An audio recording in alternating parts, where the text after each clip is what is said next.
years ago, I was asked to do a paper and do a presentation at Advanced Family Law on, well, they called it the mentally incompetent, but it was really about personality disorders and bipolar. And at that point, I'd never really gotten a response to a paper or a speech I'd given as I'd gotten to that one. And then last year, I was asked to do this one on high conflict personalities.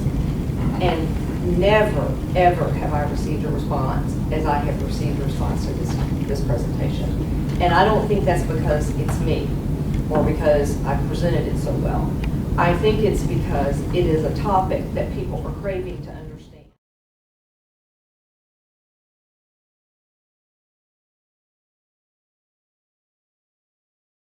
You have to understand that what's going on with them is they have what Bill Eddy calls this enduring pattern of behavior.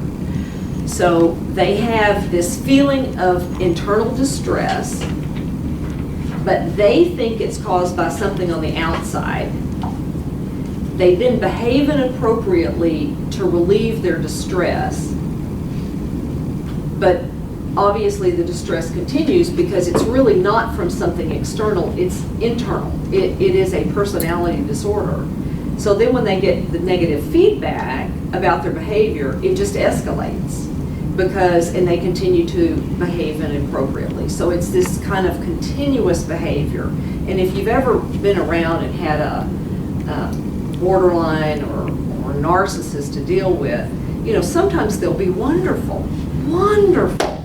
And then the next thing you know, you're going to be just like bopped up to the side of the head and wonder what in the world just happened. And again, it's because of this distress that's going on and they cannot find a way to relieve it and don't understand that it is them and internally that's causing this distress.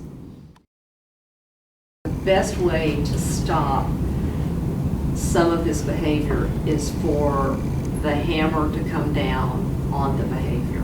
And who is the person who has the greatest hammer but the judge? And it requires the judge to be willing to really take some action and probably to maybe spend more time with a high conflict case. Interestingly, one of the things that Bill Eddy has developed is he's developing a different program and track for high conflict divorce cases.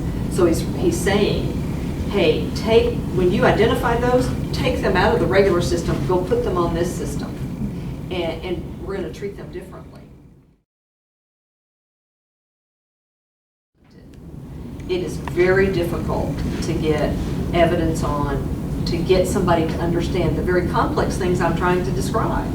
So I can understand it, you understand it, because you're getting to kind of delve into it and talk to these people.